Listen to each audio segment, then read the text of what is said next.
ప్రభువు పేరట మీ అందరికీ శుభాభివందనములు. ఈరోజు మన అనుదిన వాక్య ధ్యానమైన ఎడారిలో సెలయేర్లలోని వాక్యము. నేను నడుచు మార్గము ఆయనకు తెలియను. యోబు గ్రంథము 23వ అధ్యాయము 10వ వచనము. విశ్వాసి, ఎంత ఆదరణకరమైన హామీ ఇది! నువ్వు నడిచే దారి అది ఎంత అస్తవ్యస్తంగా వంకర టింకరగా అర్థం కాకుండా ఉన్నప్పటికీ, అది శ్రమలతో కన్నీళ్లతో నిండిన దారైనప్పటికీ అది దేవునికి తెలుసు.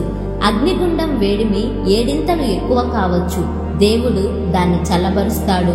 మన అడుగుల్ని సరిగ్గా వేయించే సర్వశక్తిమంతుడు మనకున్నాడు.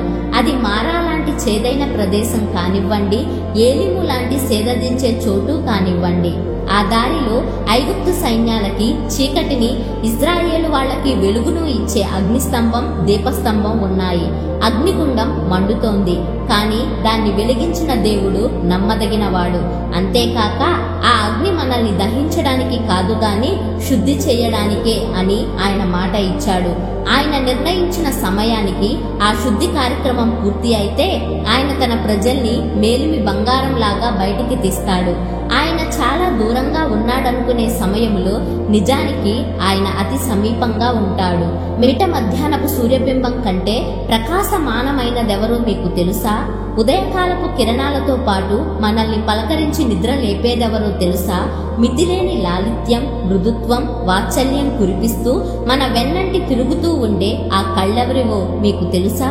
కష్టాలు ఎదురైనప్పుడు లోకానికి చెందిన మనుషులు ఏదేదో పదజాలాలను సృష్టించి ఇదంతా కర్మ అంటారు, అంతా ఆ పైవాడి లీల అంటారు, విధి వైపరీత్యం అంటారు. విధి అంటే ఏమిటి?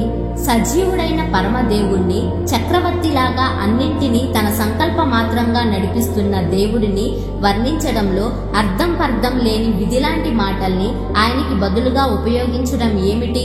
పనులు చేస్తూ తన ఇష్ట ప్రకారం సమస్తాన్ని చక్కబరుస్తున్న వ్యక్తిగతమైన నిజ యెహోవాకి బదులుగా ఏవేవో వేదాంత శబ్దాలు వాడడం ఎందుకు? మహాశ్రమలు తనను చుట్టుకొని ఇహలోక పరంగా ఆశలన్నీ అడుగంటిన వేళ యోగు దృష్టి నేరుగా దేవునిపైనే పడింది. మనుషులెవరూ కాదు, దేవుడే అది తనకు చేశాడని నమ్మాడు.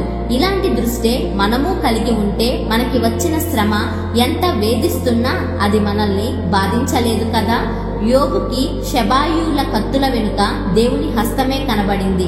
ఆకాశం నుండి పడిన పిడుగు వెనుక, తన కుమారుల ఇంటిని చుట్టుముట్టి నాశనం చేసిన సుడిగాలి వెనక, సమస్తము పోయి నిశ్శబ్దం తప్ప ఏమీ మిగలని తన జీవితం వెనుక దేవుని హస్తాన్నే చూశాడు.